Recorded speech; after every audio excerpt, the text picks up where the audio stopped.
día del Gran Premio de Bélgica de Fórmula 1 2025, el Gran Premio de nombre oficial, Moët-Chandon, Gran Premio de Bélgica 2025, ya sabéis, las dos últimas carreras antes del parón veraniego, el último doblete, además va a ser doblete, Bélgica y después Gran Premio de Hungría, para dilucidar qué es lo que ocurre en este mundial que está tan apretado y qué es lo que pasa también con el futuro, por ejemplo, de Max Verstappen. Y tenemos una novedad, es fin de semana al sprint y sobre todo tenemos otra novedad también interesante de elección de neumáticos para Pirelli en este Gran Premio que os voy a contar un poquito después. Gran Premio de Bélgica, uno de los originales, de los que lleva en pie desde el año 1950... Ya sabéis, 57 en este estadio, Spa-Francorchamps, 10 en el circuito de Zolder, muy cerquita del lugar de nacimiento de Max Verstappen, y 2 en el circuito de Nivelles. Las estadísticas, el hombre que tiene más poles en el circuito de Spa-Francorchamps, nos vamos a centrar en, bueno, yo creo que el circuito más bonito de la historia de la Fórmula 1, es Lewis Hamilton con 6, igualados a 4 Fangio y Senna, 3 pole positions para Hill, Prost, Mika Häkkinen y Charles Leclerc. En cuanto a victorias, pues también casi un 7 veces campeón del mundo. Michael Schumacher, 6 victorias para Michael, casi las 7 de los 7 campeonatos, como quería decir. Ayrton Senna, Lewis Hamilton, 5 victorias, Jim Clark, Kimi Raikkonen. Oye, Raikkonen tenía un idilio especial con este circuito, seguro que los más viejos del lugar os acordaréis. 4 victorias para ellos.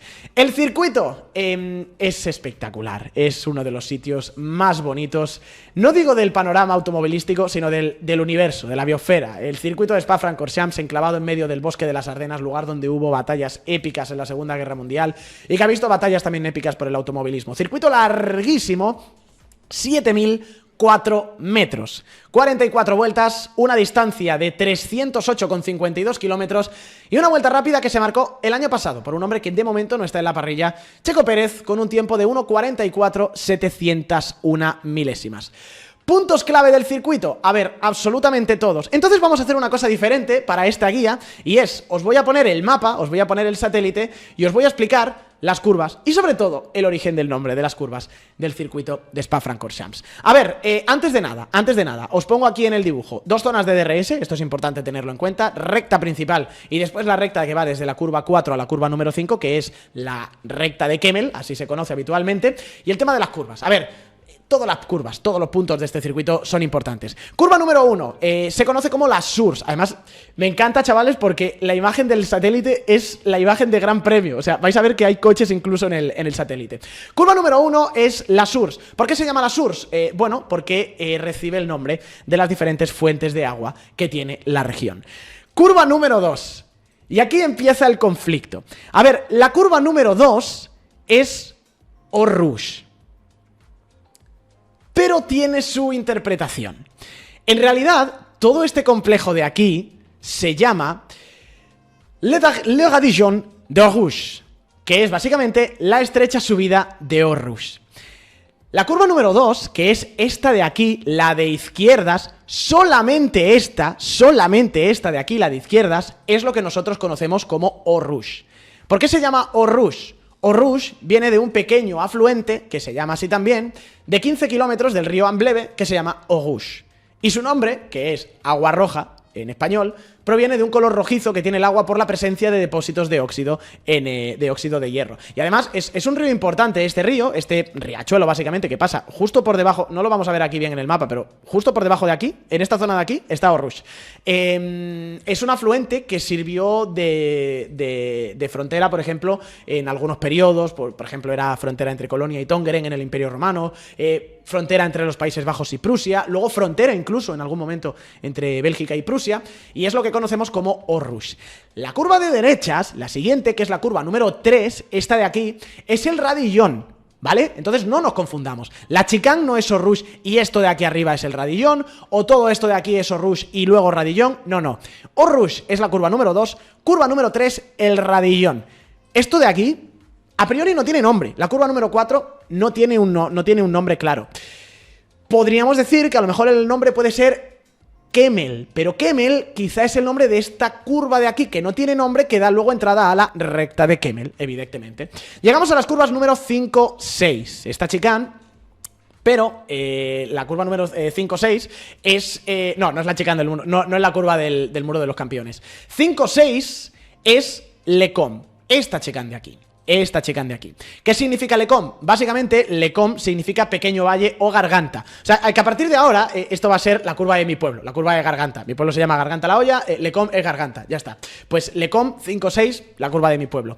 Curva número 7, Malmedy.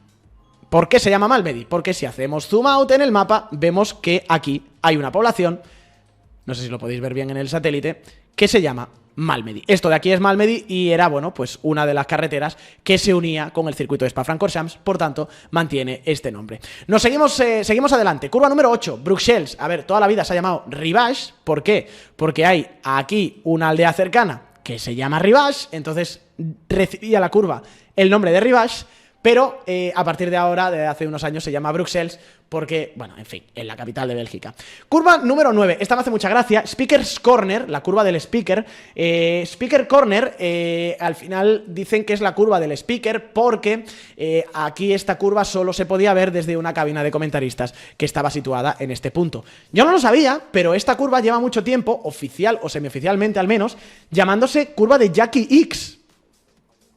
Entonces, para mí, la curva número 9 va a ser la curva de Jackie X, aunque, ya digo, en cultura popular es Speaker's Corner. Seguimos bajando y encontramos una doble de izquierdas, que es una de las curvas más desafiantes del circuito. Os digo primero el dato deportivo y luego vamos con el tema del nombre. En 2025 es la primera vez desde 2020 que esta curva Puón se hizo a fondo y es un lugar donde, bueno, estás pasando en un ángulo en doble vértice de, ya veis, casi 180 grados por encima de 250, 260 por hora. Es una barbaridad. Puón, ¿qué significa Puón? A ver, Puón es un manantial que está por aquí de agua ferruginosa que es el que le da la fama a Spa-Francorchamps. O sea, literalmente Spa-Francorchamps es famoso por el agua que da un manantial de aquí que se llama Puón.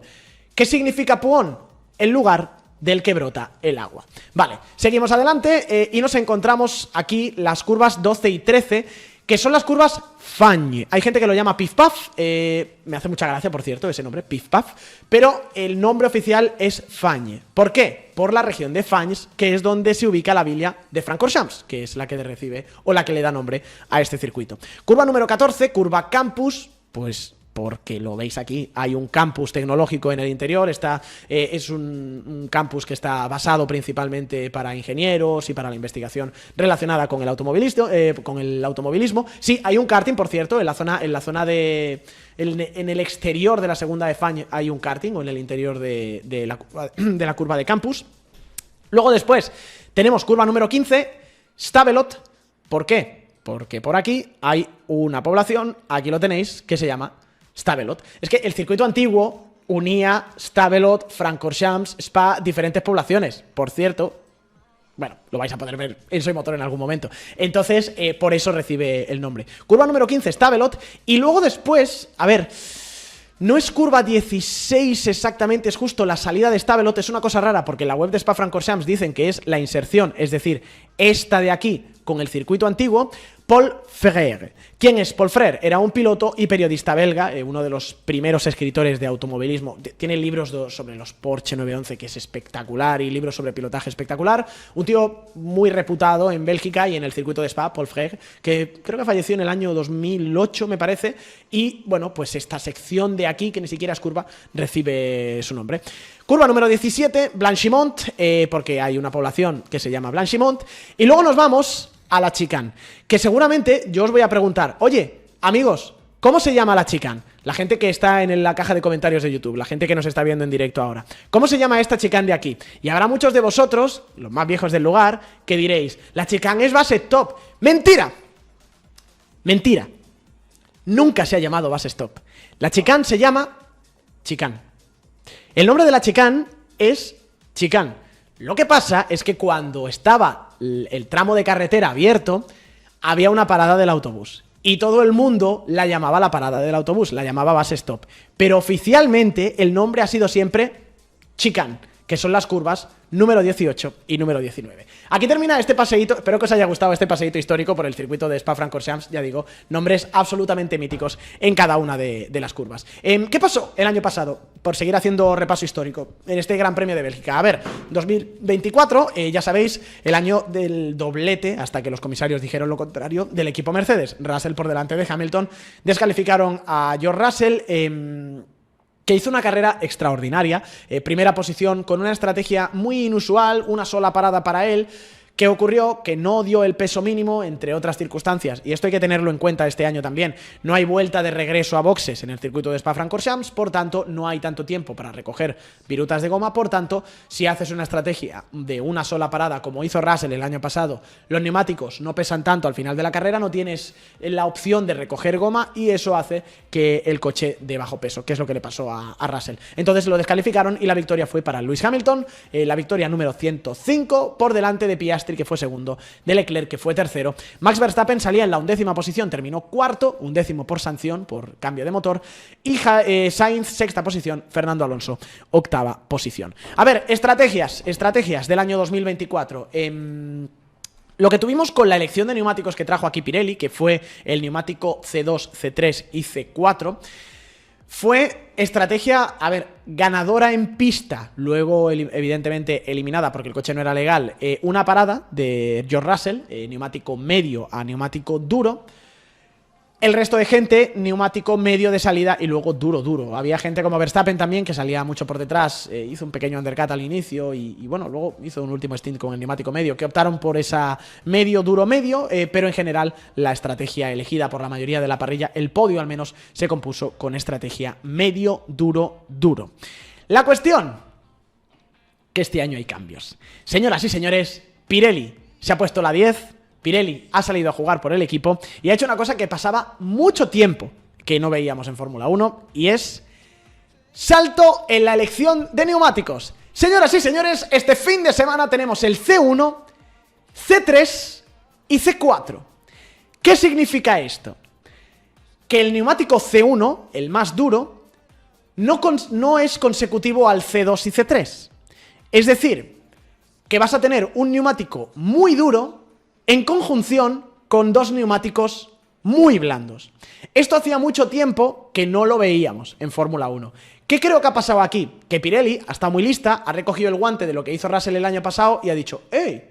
Que esto se podría hacer. Que a lo mejor podemos abrir la ventana a que haya gente que vaya a dos paradas con neumáticos más rápidos, pero con una parada más, y haya otra gente que vaya a una parada, pero con neumáticos más lentos, como es el neumático C1. Recordemos el año pasado C2, C3, C4. Este año ese C2 se reconvierte a neumático C1. Esto está muy bien, pero me da miedo que no funcione. Yo tengo mis dudas. Yo con este tipo de cosas tengo mis dudas. ¿Por qué? Porque si el año pasado Russell ya lo hizo funcionar al límite, y bueno, vale que por peso acabaron descalificándolo, pero lo hizo funcionar al límite con un C2, C3, C4 para hacer una sola parada, me da miedo que Pirelli, lo que estáis diciendo algunos, lo haya dejado fácil para una parada y que ahora ya vaya a ser muy claramente C3, C1, medio duro en la carrera. No lo sé. Vamos a ver qué es lo que ocurre. Hay que ver también qué es lo que nos da la meteorología y si puede o no puede funcionar esta estrategia de neumático duro a neumático muy blando. Muchas gracias, Ramón, por la sub. De los éxitos no se aprende nada, de los fracasos sí.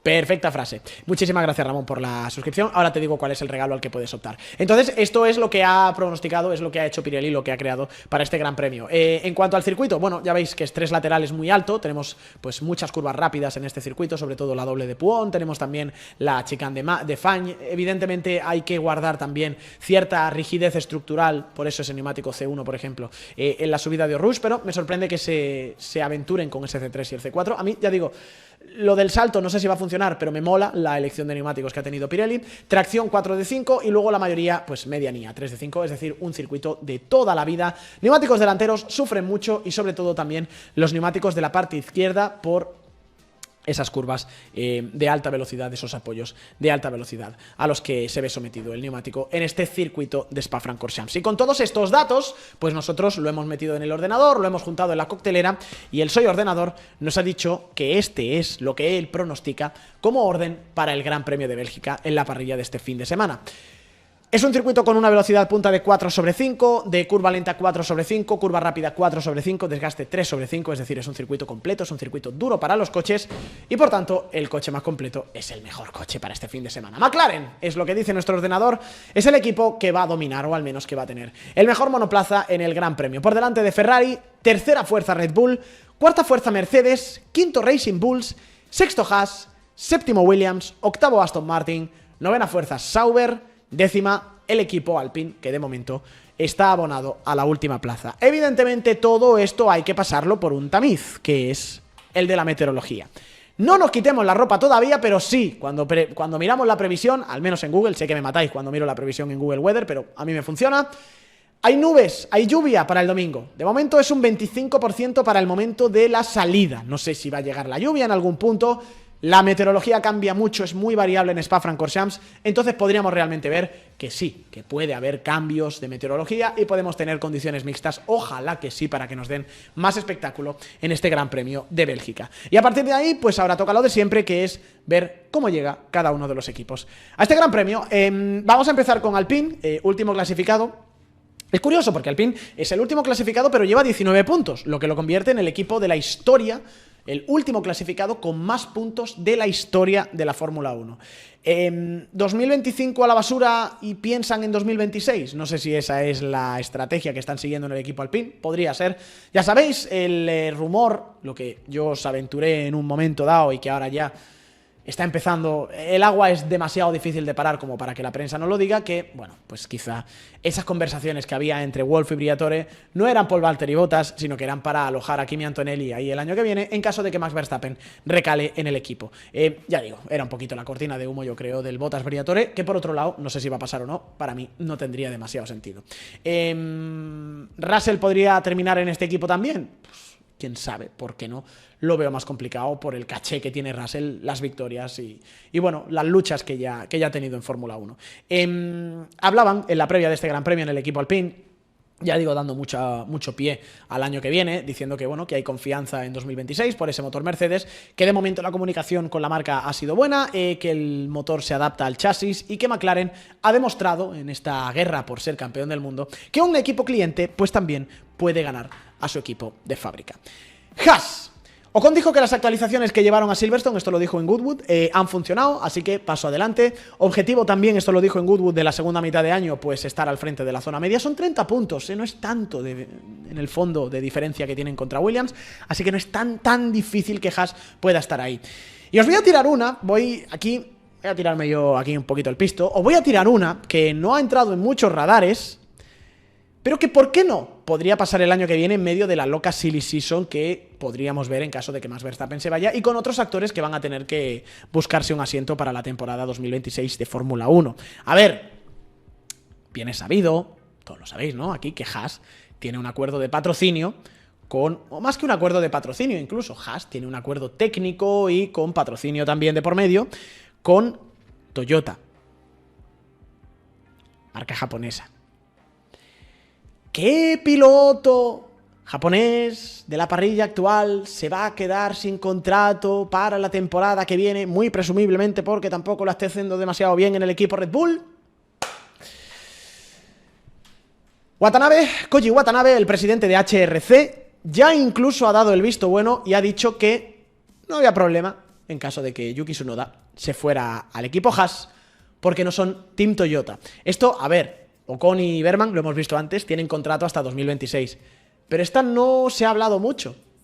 ¿Por qué no volver a reunirse japonés con japonés? Ahora, en lugar de Honda, que sea piloto Toyota y tengamos el rol de tercer piloto, a lo mejor, o no sé si incluso puede llegar a tener algún volante el año que viene Yuki Tsunoda dentro del equipo Haas por esa asociación con Toyota. Yo lo pongo encima de la mesa. Aston Martin, a ver, Aston Martin, actualizaciones, hay actualizaciones para el equipo Aston Martin en este Gran Premio de Spa-Francorchamps, esto lo ha confirmado Andy Cowell, es una continuación de la que ya se presentó en el Gran Premio de Gran Bretaña. A ver, es cierto que no se pudo, por la lluvia, lo estáis viendo aquí, que hubo en el Gran Premio, no se pudo validar del todo bien la actualización, más allá de que las sensaciones son buenas, pero como digo, Andy Cowell ya avanzó que llegarán otras piezas significativas a Spa en el AMR25. Yo supongo que esto ya es lo último, porque nos queda Spa, luego Hungría, para un veraniego, entramos en la segunda mitad del año y ya con todos los ojos puestos en el 26. De hecho, este coche, el AMR25, ha dejado de hacer pruebas en el túnel de viento desde mitad del mes de junio, así que supongo que ya no se ha trabajado más en actualizaciones del coche. Es verdad que han avisado de lo que lo que se vaya a llevar al equipo, lo que se vaya a meter en el equipo en Bélgica, no sé si algo en Hungría también, Bélgica es el gran premio del que se habla, pues puede ser extrapolable, o se intentará que sea extrapolable para el año que viene. A partir de ahora, ya digo, 2026 es el trabajo puro y duro de Aston Martin. Es importante además recalcar que tienen una pequeña ventaja. Ya sabéis que a mitad de año se vuelve a resetear el número de horas y de maquetas de túnel de viento que cada equipo puede probar, y Aston Martin, por una posición baja evidentemente en el campeonato de constructores, pues tiene una buena posición en cuanto a horas y modelos de túnel de viento. 420 horas, por ejemplo, frente a las 280 que tiene el equipo McLaren.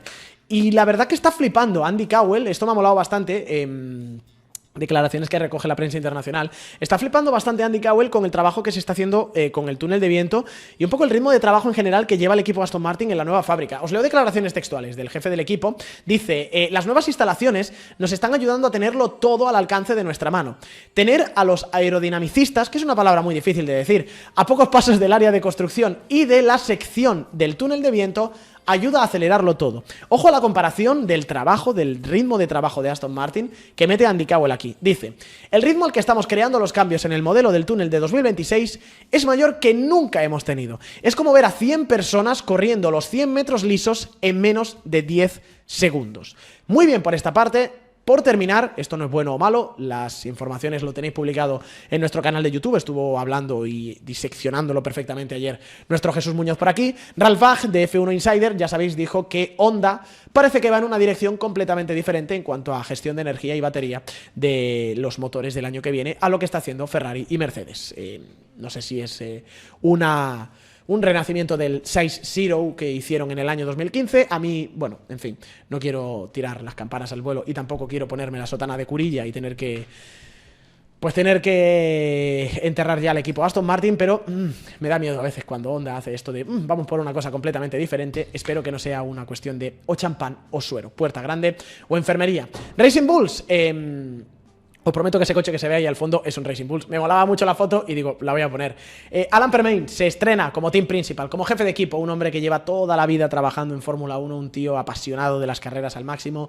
Miles de años en Enston hasta que se fue porque la cosa estaba como estaba hace justamente un par de añitos y que ahora se encuentra como jefe del equipo B de Red Bull. Algo de shock y algo de orgullo, pero con ganas de afrontar el desafío, son las palabras que ha concedido en una rueda de prensa recogida, por ejemplo, por el portal web estadounidense motorsport.com.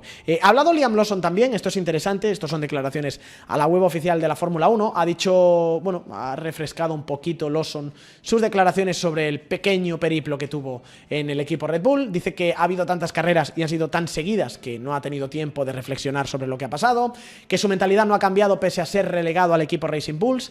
El fallo, bueno, cree que el fallo ha sido que no le dieron tiempo suficiente para poder desarrollarse como piloto. Lo cito textualmente, dice, creo que lo más importante al llegar a un equipo como ese, con un coche como ese, era que iba a llevarme un poco de tiempo a ajustarme y aprender. No fue fácil, necesitaba tiempo y no me lo dieron. Hadjar, pequeña crisis, por decirlo así, 3 carreras seguidas sin puntuar, doble cero del equipo en Silverstone, ha de cambiar. Lo de Silverstone no fue culpa del pobre Hadjar, se lo comió, se comió a Kimi Antonelli, pero bueno, cositas que tienen que cambiar en una temporada que ya digo, sigue siendo muy buena por parte de Isaac Hadjar. Sauber, a ver, a mí me llena de orgullo y satisfacción que llevamos 2 años haciendo casi este repaso de equipo a equipo en las guías previas a los grandes premios y Sauber siempre estaba la última. Sauber, señoras y señores, está sexto en el campeonato de constructores. Es una pasada lo que han hecho en las últimas 4 carreras, 5 me atrevería a decir. Primera carrera de la historia de Nico Hülkenberg ya con un podio bajo el brazo. Sigo sacando cuentas, me hace mucha gracia siempre sacar estas cuentas con Sauber porque creo que pone en perspectiva la heroicidad que está haciendo este equipo bajo la batuta de Jonathan Whitley y con el dinero y el apoyo de Audi a partir del año que viene serán equipo Audi. Desde el Gran Premio de España, Sauber ha conseguido 35 puntos, Red Bull 29, Austria y Gran Bretaña, Sauber sumó 21 puntos, Mercedes y Red Bull sumaron 21 puntos también. En la previa del Gran Premio hemos visto un vídeo precioso de la hijita de Nico Hülkenberg conduciendo y Gabriel Bortoleto en el otro lado del garaje sin podio, pero bueno, con palabras muy bonitas para Max Verstappen. Ha dicho el piloto brasileño, esto es fuerte que venga por parte de un brasileño porque, en fin, Senna es Senna y está en eso el Piquet también. Dice Gabriel Bortoleto, para mí, junto con Ayrton Senna, Max Verstappen es el mejor de todos los tiempos. Realmente admiro su manera de afrontar las carreras, su forma de entender el deporte, de entender el coche y la calma con la que se enfrenta a todo. Sexto, como digo, en el campeonato de constructores, llegando a Spa y, ojo, a 18 puntos de el equipo Williams. A ver, entrevista larga y muy interesante de Carlos Sainz en el podcast de High Performance con Jake Humphrey, ex presentador de la BBC. Lo podéis ver en el canal de Jake Humphrey, en el canal de High Performance Podcast. Muy recomendable, una horita en la que desgrana muchas cosas de su vida reciente Carlos Sainz, de su persona también.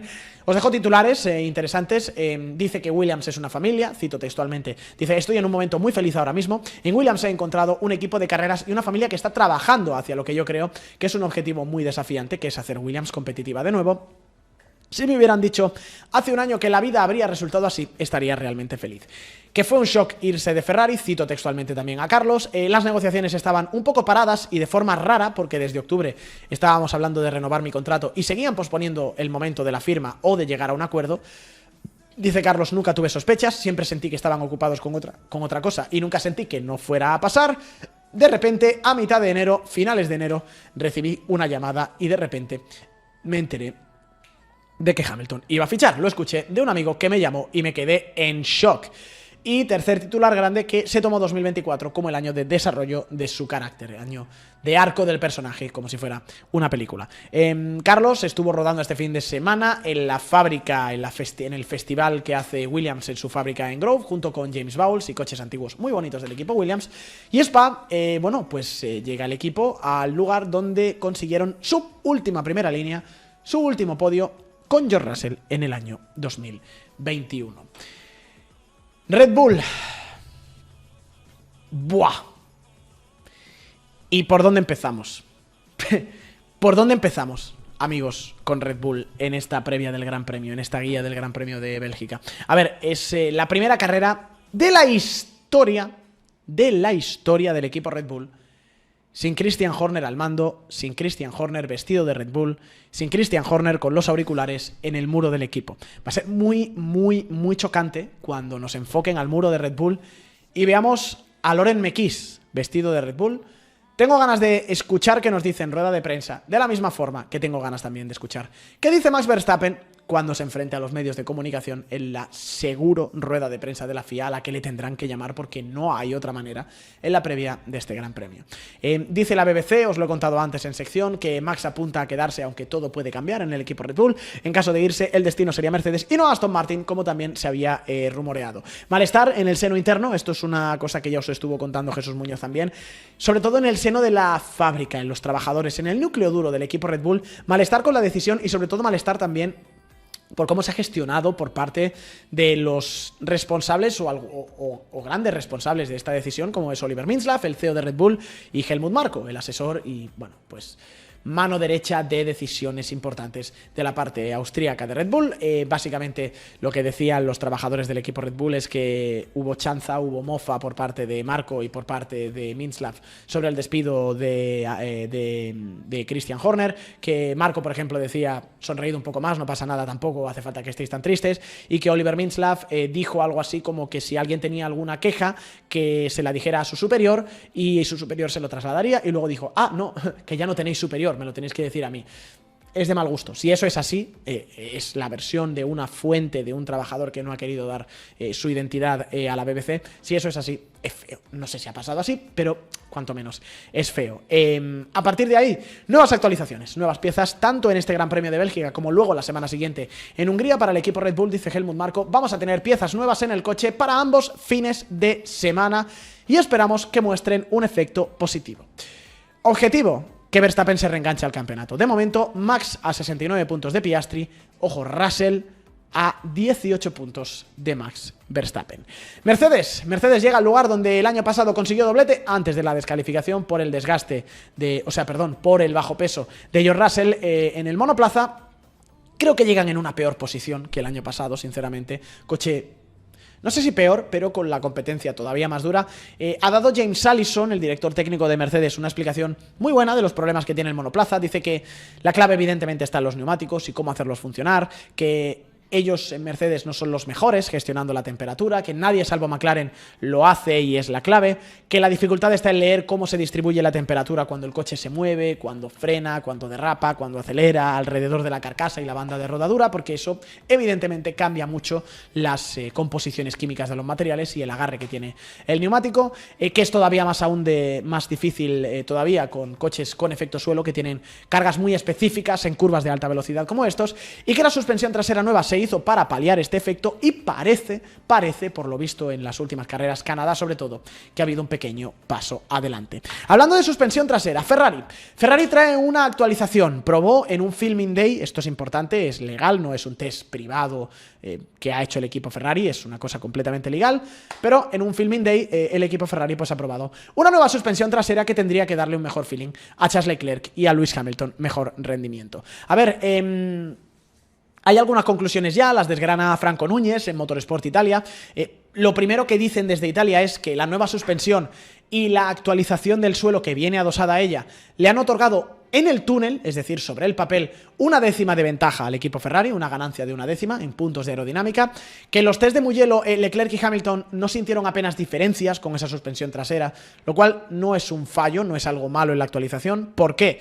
Porque esos test se hacen con unos neumáticos demo, con unas demo tire y con un setup específico que no se puede mover, que no se puede ajustar, porque se supone que estás para hacer filmación, no estás para probar piezas, pero aprovechas esos 300 kilómetros o 100 kilómetros o 200 o lo que te corresponda todavía de el número de kilómetros remanentes para hacer pruebas de algunas piezas. Pero no puedes modificarlo a tu antojo. Lo que hicieron en Ferrari y la buena sensación que ellos se llevan es que validaron en pista que esta nueva suspensión corregía los problemas que vieron a principio de año. ¿Cuáles son los problemas? ¿Qué tiene que corregir la suspensión? Bueno, que el coche en frenada no levante tanto la parte de atrás, lo que significa que el difusor se separa demasiado del fondo plano del coche, o sea, el fondo plano, ¿no? Y el difusor se separa demasiado del suelo, entras en pérdida aerodinámica, generas inestabilidad en frenada. Al mismo tiempo, el coche es más estable en curva rápida y en general lo que buscan es un coche más predecible para evitar algunos setup extremos a los que han aludido Leclerc o Hamilton para que el coche funcione en clasificación, que luego han acabado con demasiado lift and coast en carrera por los setup extremos que llevan, y además, bueno, pues una incomodidad patente en la conducción que ha llevado a algunos accidentes y a algunos errores, que esperan que esto se pueda traducir en un coche que no tenga que ir tan alto en carrera para salvaguardar, por ejemplo, el fondo plano y por tanto no tengan que hacer lift and coast, como digo, para salvar el suelo. McLaren, 8 puntos. 8 puntos entre Lando Norris y Oscar Piastri a la llegada del Gran Premio de Bélgica. Ya sabéis, hay 7 puntos entre el primero y el segundo, así que si Lando Norris ganara esta carrera y Oscar Piastri fuera segundo, saldrían con un punto de diferencia para el Gran Premio de Hungría, es decir, básicamente igualados. Lando viene en racha, 2 victorias consecutivas. Ha hablado David Coulthard de la rivalidad interna dentro del equipo McLaren. Dice que, bueno, cree que va a ser una de esas ocasiones en las que ambos lo merecen, el título, tanto Norris como Oscar Piastri, pero solo uno va a poder ganar el título. Sobre los choques, dice, predije el choque porque yo he estado ahí y ya me ha pasado, yo choqué contra Mika, Mika chocó contra mí. Siempre ocurre que sin importar lo junto que esté un equipo, cuando tienes la intensidad de luchar por el mundial con ambos pilotos, las cosas se van a complicar más y más. Y dice también, esto es interesante para cerrar esta guía, que no descarta a Max Verstappen todavía del campeonato. Dice, se necesita una actualización de Red Bull para darle consistencia. ¿Pueden hacerlo? Absolutamente. ¿Lo han hecho antes? Sí. Red Bull, o Max Verstappen mejor dicho, es un equipo excepcional.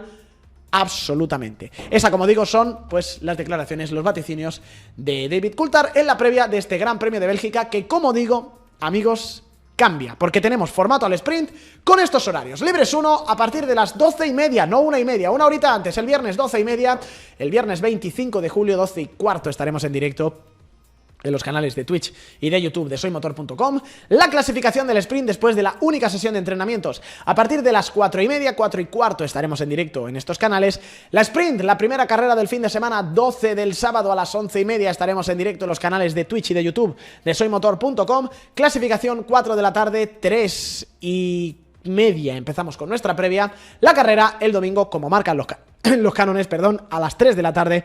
A las 2, la previa en los canales de Twitch y de YouTube de soymotor.com, con las 2 últimas carreras de este Mundial 2025 antes del parón veraniego.